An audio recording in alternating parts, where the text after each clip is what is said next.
Halo kelas, selamat datang kembali, selamat bertemu kembali di kuliah daring untuk mata kuliah Sistem Operasi Universitas Dinamika Bangsa Jambi. Baik teman-teman, saya akan menampilkan materinya.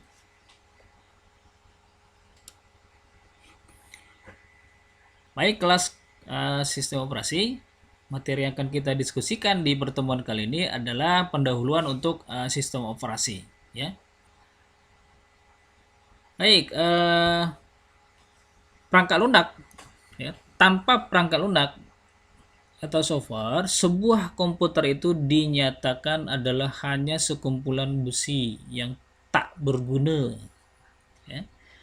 Jadi komputer itu tanpa perangkat lunak itu tidak ubahnya hanya sekumpulan besi yang tidak ada gunanya, ya.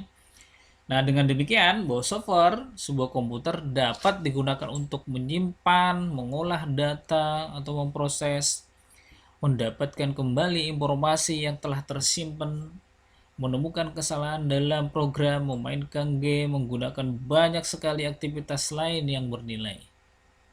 Yang pada umumnya bahwa program komputer itu dibagi menjadi dua kategori, ya. Yang pertama disebut dengan program sistem atau sistem program. Nah, yang berfungsi sebagai pengatur operasi dari komputer itu sendiri. Kemudian ada program aplikasi atau aplikasi program yang berfungsi untuk membantu menyelesaikan masalah-masalah tertentu pada pemakainya.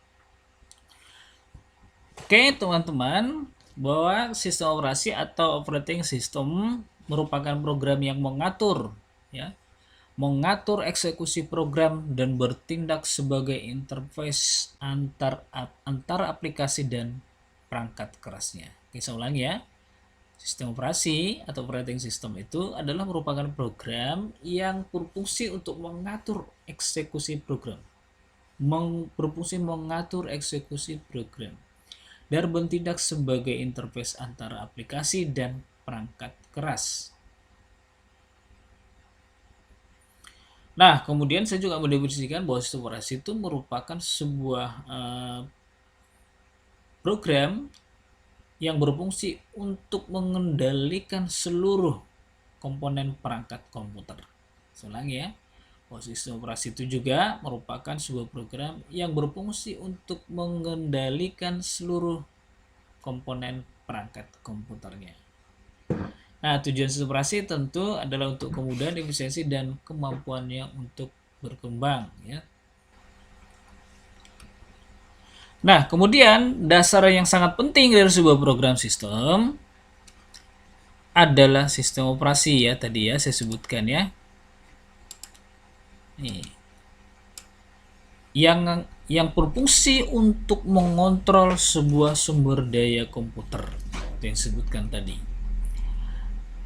Dan menyediakan landasan sehingga sebuah program aplikasi dapat ditulis atau dijalankan dengan baik. Nah, yang pertama ini adalah lapisan hardware.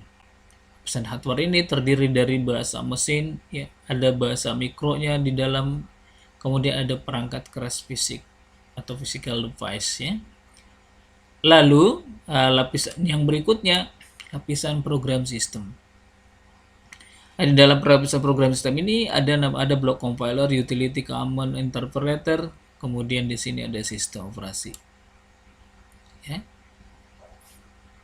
Lalu yang lapisan berikutnya ini adalah program aplikasi. Program aplikasi ini, ya, ada contoh misalnya ada banking system, ada word processing, game, dan lain-lain.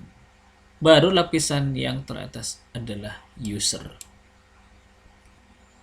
Oke, baik, saya menjelaskan sekilas ya tentang lapisan yang ada di sini, lapisan komponen sistem komputer ini. Yang pertama adalah perangkat keras. Perangkat keras atau hardware itu membentuk dua atau lebih lapisannya. Itu lapis yang paling bawah, physical device, berisi perangkat fisik yang terdiri dari integrasi sirkuit chipnya, kemudian kabelnya, wirelessnya, power supply, ada metode retrieve atau CRT-nya, ada perangkat lain yang dibuat dan sistem kerjanya merupakan bagian dari insinyur elektronik. Lalu lapisan yang berikutnya adalah software primitif, langsung mengontrol peralatan tersebut, yaitu device physical, dan menyediakan interface untuk layar di atasnya dikenal dengan mikroprogram yang ditempatkan dalam memori tetap atau yang disebut dengan ROM. Oke. Lalu ada sekumpulan instruksi ya kaitannya dengan lapisan ini ya. Sekumpulan instruksi ini seperti ini yang diterjemahkan mikroprogram disebut machine language ya, atau bahasa mesin ya, yang istilah yang sering yang umum itu adalah bahasa mesin yang memiliki 50-300 instruksi yang kenyataannya bukan bagian dari perangkat mesin semuanya ya, tetapi pembuat komputer selalu menjelaskan dalam manualnya sejenis buku panduan perangkat kerasnya sehingga banyak orang mengira sebagai mesin sesungguhnya ya. Nah, dalam lapis ini perangkat masukkan keluaran mengontrol pemuatan nilai ke dalam register khusus.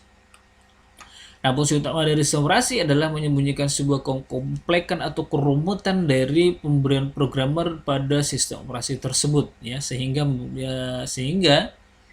kerumutan kekomplekan program tersebut sudah memberikan kenyamanan, kemudahan ataupun kepraktisan dari instruksi yang digunakan untuk bekerja dengan perangkat komputernya tadi. Oke, di atas lapisan operasi sistem adalah untuk menempatkan software system. Dari sini ditemukan penerjemah perintah, command interpreter, kemudian seperti shell, compiler, editor, aplikasi program independen. Lalu ada compiler dan editor dijalankan dalam user mode jika seorang tidak suka sebuah compiler khusus. Kemudian ada di atas layar sistem program adalah program aplikasi. Program ini ditulis khusus ya dengan tujuan untuk memecahkan masalah-masalah tertentu dari sebuah kegiatan usernya.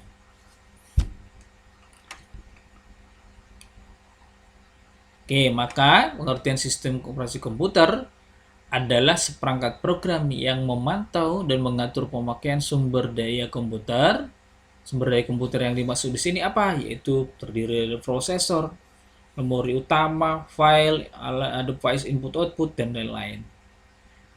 Jadi fungsinya, ya, pengertian operasi itu adalah seperangkat program yang memantau dan mengatur. Itu disebutkan di awal tadi adalah fungsi sistem operasi adalah mengatur atau mengendalikan seluruh komponen perangkat komputernya.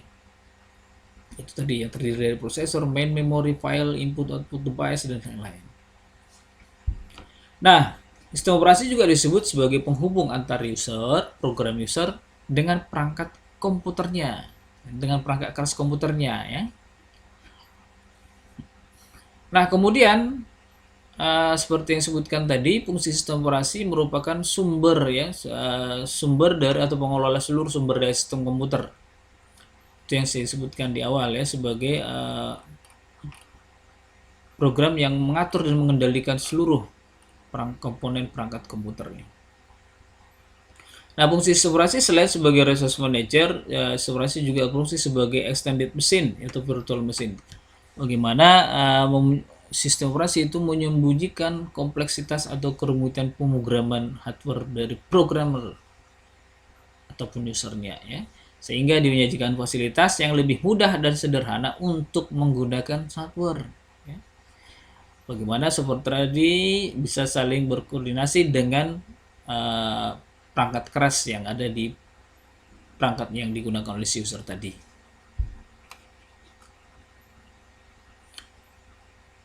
Nah, di sini ada namanya konsep sistem operasi. Bagaimana sebenarnya konsep sistem operasi? Konsep operasi itu ada kalau kita melihat dari sisi proses misalnya. Konsep proses pada sistem operasi itu merupakan program yang sedang dieksekusi. Maksudnya yang dieksekusi seperti apa? Kalau kita contohkan misalnya executable program, program data atau program counter dan lain-lain. Nah, di mana kita bisa melihat bahwa konsep sistem operasi sebagai proses itu disebut sebagai program yang sedang dieksekusi. Seperti halnya misalnya bagaimana ketika teman-teman sedang menggunakan aplikasi A. sedang menggunakan aplikasi B. Nah, sedang menggunakan itu atau bagaimana program tersebut sedang dieksekusi, maka itu merupakan bagian dari konsep sistem operasi, yaitu proses. Lalu yang berikutnya ada file. Ya, setelah proses tadi ada file. Yang dimaksud dengan file di sini adalah yang berhubungan dengan path-name. Bagaimana kita mengetahui sumber ataupun tempat file tersebut berada di mana. Ya. Kemudian bagaimana file tersebut bisa dibaca atau hanya bisa dilihat atau bisa dibaca dan ditulis dan lain-lainnya. Lalu kemudian konsep sistem operasi yang berikutnya adalah system call atau application programmer interface. Ya. Nah, suatu set tata cara pemanggilan di program aplikasi untuk memperoleh layanan sistem operasi berupa extended instruction, perluasan instruksi yang merupakan interface layanan langsung antara program-program dengan sistem operasi. Nah, sistem call ini sendiri dia bisa mem-create ya, kemudian mendelete ataupun menggunakan objek-objek yang diatur oleh sistem operasi, antara lain misalnya proses-proses dan file-file.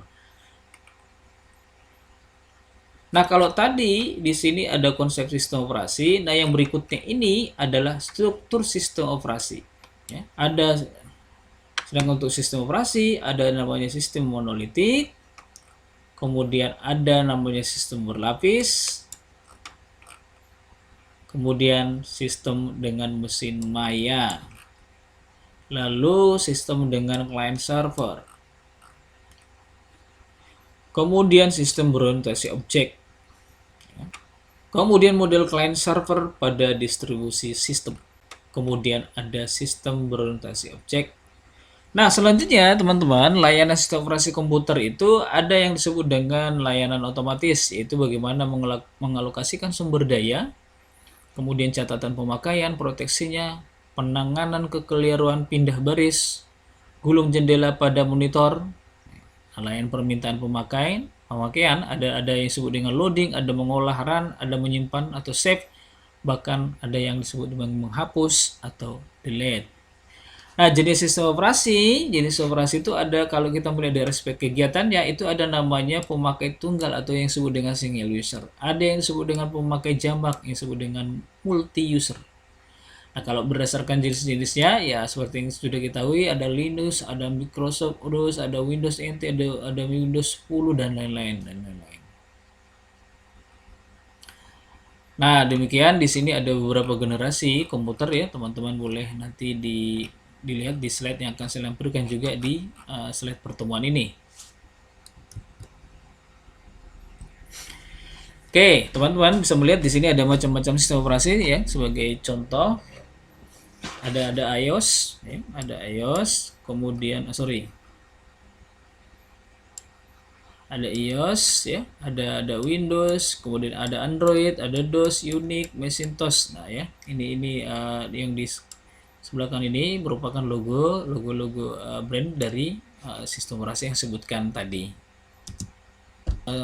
Kelas sistem operasi di akhir materi pertemuan ini saya memberikan beberapa evaluasi ya, silakan dikerjakan ya teman-teman. Di sini sudah saya sebutkan. Nah, diketik di Microsoft Word. Jangan lupa untuk nama filenya itu nama filenya mengikuti format yaitu pertemuan 2 diikuti NIM dan nama masing-masing. Saya ulangi, nama file dari penugasan ini nanti kalau diketik Microsoft Word adalah pertemuan 2, kemudian NIM diikuti dengan nama masing-masing. Oke, kelas sistem operasi, apakah ada yang mau ditanyakan? Jika ada, silakan menyampaikan di aktivitas pertemuan kita kali ini. Nanti akan kita diskusikan bersama-sama. Oke, baik kelas sistem operasi, demikian pertemuan kita di pertemuan kali ini. Jika ada yang masih kurang jelas, silakan sampaikan pertanyaan di kolom komentar dari aktivitas ini. Kita akan diskusikan nanti di sana. Lalu saya mengingatkan teman-teman kembali agar tetap bagaimana tetap semangat ya teman-teman, bagaimanapun meskipun ini adalah kuliah daring, jangan kendor semangatnya. Tidak hanya sekedar saya ulangi, tidak hanya sekedar mengetikkan hadir di sana, tapi mengikuti setiap materi yang saya sampaikan dan mendiskusikan apa yang tidak jelas dengan yang saya sampaikan. Nah, baik teman-teman, di penugasan tadi kalau kurang jelas nanti file dari slide yang saya paparkan tadi akan saya tampilkan ya. Silakan melihat nanti pertanyaan evaluasinya di sana dan mengerjakannya. Oh ya, tugasnya untuk tugasnya itu setelah diisi ya, setelah disimpan dengan format pertemuan 2 kemudian NIM dan nama masing-masing, jangan lupa untuk mengupload penugasannya itu di aplikasi penugasan yang saya gabung nanti dengan aplikasi absensi pertemuan hari ini. Baik teman-teman, terima kasih sudah mengikuti pertemuan atau perkuliahan kita kali ini. Tetap semangat, saya mengingatkan kembali agar tetap memperhatikan protokol kesehatan dimanapun kalian berada. Oke, demikian dulu yang saya sampaikan. Semangat ya, jangan sampai kendor semangatnya. Salam sehat.